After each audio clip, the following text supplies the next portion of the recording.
Hello Radhe Radhe दोस्तों, लेखा voice Hindi में आपका स्वागत है। आज हम जानेंगे बसंत पंचमी कब है 2025 में। चलिए शुरू करते हैं। माघ का महीना शुभारंभ हो चुका है और इस पवित्र महीने में कई महत्वपूर्ण पर्व और त्योहार मनाए जाते हैं। इन्हीं त्योहारों में से एक है बसंत पंचमी, जिसे ज्ञान और कला की देवी माँ सरस्वती की पूजा के लिए विशेष माना जाता है। इस दिन माता सरस्वती की आराधना कर ज्ञान, विद्या और संगीत के आशीर्वाद की कामना की जाती है। धार्मिक मान्यता है कि बसंत पंचमी के दिन ही देवी सरस्वती प्रकट हुई थी। यह त्योहार हर वर्ष माघ महीने के शुक्ल पक्ष की पंचमी तिथि को मनाया जाता है। हिंदू धर्म में बसंत पंचमी का विशेष महत्व है। बसंत पंचमी को वसंत पंचमी भी कहा जाता है। मकर संक्रांति के बाद ये सूर्य मकर रेखा से उत्तर की ओर अपनी यात्रा आरंभ करते हैं, जिसके साथ ही धीरे धीरे सर्दी खत्म होने लगती है और गर्मी आरंभ होने लगती है। मौसम के सुखद बदलाव वसंत के आगमन का संकेत होता है। बसंत पंचमी के दिन माँ सरस्वती के साथ साथ कामदेव देवता की पूजा करने का विधान है।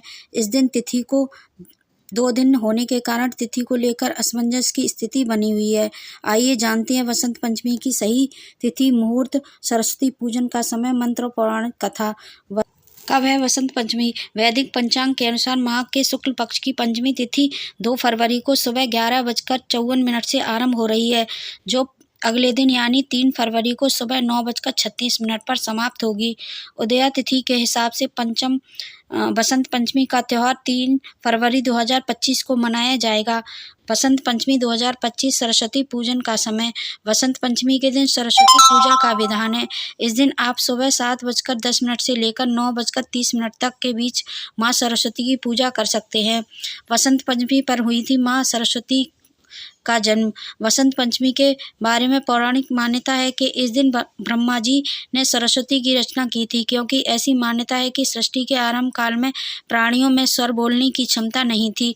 सृष्टि की शांत वातावरण को देखते हुए ब्रह्मा जी के मन में आया कि क्यों न एक ऐसी शक्ति को उत्पन्न किया जाए जिसके द्वारा सृष्टि की सभी प्राणियों में बोलने की क्षमता का विकास हो, और तथा उन्होंने माँ सरस्वती को प्रकट किया, जिनके हाथों में वीणा, माला और पुस्तक धारण किया हुआ था। माँ सरस्वती ने अपनी वीणा से वसंत राग छेड़ा, जिसके बाद सृष्टि को वाणी और संगीत की प्राप्ति हुई। माघ मास के शुक्ल पक्ष की पंचमी तिथि को माँ सरस्वती प्रकट हुई थी। इसी के कारण इस दिन माँ सरस्वती की पूजा करने का विधान है। वसंत पंचमी पर कामदेव की पूजा करने का भी विधान है।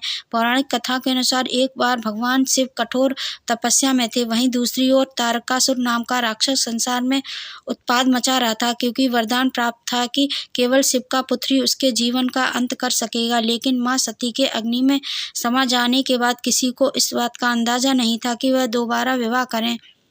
इस तथ्य से उत्साहित होकर तारकासुर ने पूरी दुनिया में कहर बरपाना शुरू कर दिया। लेकिन कुछ समय बीत जाने के बाद माँ सती ने पार्वती माता के रूप में हिमालय राज के घर में जन्म लिया और शिव जी को अपने पति के रूप में पुनः चुनाव पाने के लिए कठोर तपस्या की। हालांकि शिव अविचल थे। शिव की भी जीत तपस्या देखकर इंद्र देव भी डर गए और उन्होंने शिव को उनके ध्यान से जगाने के लिए विभिन्न प्रयत्न किए, लेकिन असफलता हासिल हुई। लेकिन अंत में उन्होंने प्रेम के देवता कामदेव को शिव जी की तपस्या भंग करने के लिए भेजा। यह बसंत पंचमी का दिन था जब कामदेव शिव के पास पहुंचे और भगवान को आकर्षित करने और उन्हें उनकी तपस्या से बाहर लाने के लिए नृत्य किया। अंततः शिव जागते हैं, लेकिन क्रोधित होकर उनकी तीसरी आँख खुली जाती है और उससे कामदेव को भस्म कर देते हैं। फिर कामदेव की पत्नी रति के आवेदन करने से शिवजी ने पुनः कामदेव को जीवित किया था। इसके बाद शिवजी माँ पार्वती के साथ विवाह करते हैं। शिव और पार्वती से जन्मे पुत्र भगवान कार्तिकेय ने तारकासुर का विनाश किया और संसार की रक्षा की। कामदेव के पूजन को सफल बनाने के लिए इस मंत्र का जाप करना शुभ माना जाता है। बसंत पंचमी का महत्व। बसंत पंचमी के दिन माता सरस्वती की विधिवत पूर्वक साधना करने से जातक के ज्ञान और बुद्धि में वृद्धि होती है और हर क्षेत्र में अपार सफलता मिलती है। माँ शारदा बुद्धि, विद्या और ज्ञान की देव कहलाती हैं। ऐसे में जिन बच्चों को पढ़ाई में मन नहीं लगता है, वे बसंत पंचमी के दिन माता सरस्वती की पूजा करें, और ऐसा करने से आलस्य और अज्ञानता से छुटकारा मिलता है और ज्ञान की प्राप्ति होती है। बसंत पंचमी की पूजा विधि। बसंत पंचमी के दिन सबसे पहले ब्रह्म मुहूर्त में उठकर स्नान करें और शुद्धता का ध्यान रखें। उसके बाद पीले रंग के वस्त्र धारण करें, क्योंकि पीले रंग इस त्योहार का प्रमुख रंग होता है जो बसंत के आगमन का प्रतीक है। इसके बाद पूजा के लिए एक चौकी या वेदी तैयार करें और उस पर एक पीला साफ वस्त्र बिछाएं। इस पर देवी सरस्वती की मूर्ति या चित्र रखें। अब माता सरस्वती को पीले वस्त्र अर्पित करें। माता को पीले फूल, रोली, केसर अर्पित करें। माता को पीले फूल, रोली, केसर, हल्दी, चंदन और अक्षत अर्पित करें। यह सब सामग्री शुभ मानी जाती है और देवी को समर्पित की जाती है। अब देवी को मिठाई का भोग लगाएं और घी का दीपक जलाएं।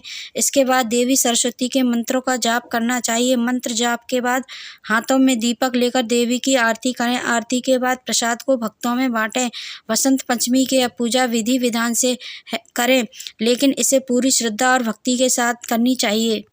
बसंत पंचमी पर भद्रा का साया। बसंत पंचमी पर साल 2025 में भद्रा का साया रहने वाला है। भद्रा सुबह 7:08 पर आरंभ होगी और सुबह 9:14 तक रहेगी। ज्योतिष शास्त्र में भद्रा को शुभ व मांगलिक कार्यों के लिए शुभ नहीं माना गया है।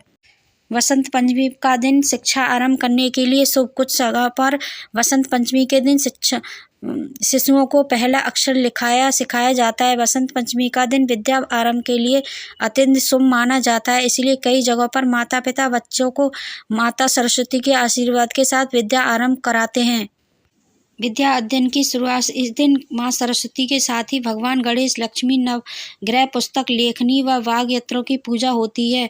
पूजन के बाद श्रद्धालु एक दूसरे को अबीर गुलाल लगाएंगे। पंचमी तिथि के दिन शिशुओं को पारंपरिक विधि से अक्षर आरंभ संस्कार होगा। इस दिन विद्या अध्ययन शुरू होगा। बसंत पंचमी से 6 ऋतुओं में से एक वसंत ऋतु का आगमन हो जाता है। वसंत को ऋतुराज यानी सभी ऋतुओं का राजा भी कहा जाता है। दरअसल इस मौसम में ना तो ज़्यादा सर्दी होती है, ना ही गर्मी। मौसम सामान्य रहता है। यही वजह है कि मौसम सबसे अच्छा माना जाता है। बसंत पंचमी के दिन ही भगवान शिव व माता पार्वती का तिलकोत्सव हुआ था और उनके विवाह की रस्में शुरू हुई थी। ऐसे में इस दिन गृह प्रवेश, नौकरी व व्यापार का आरंभ, भूमि पूजन, वाहन, आभूषण की खरीदारी के लिए उत्तम माना जाता है। अगर आपको ये जानकारी पसंद आई है तो लाइक, शेयर एंड सब्सक्राइब जरूर करें। बेल आइकन को भी दबाएं। ऐसे ही मैं नई नई जानकारी लेके आती रहूँगी। तब तक के लिए धन्यवाद। ओम नमः शिवाय। हर हर महादेव।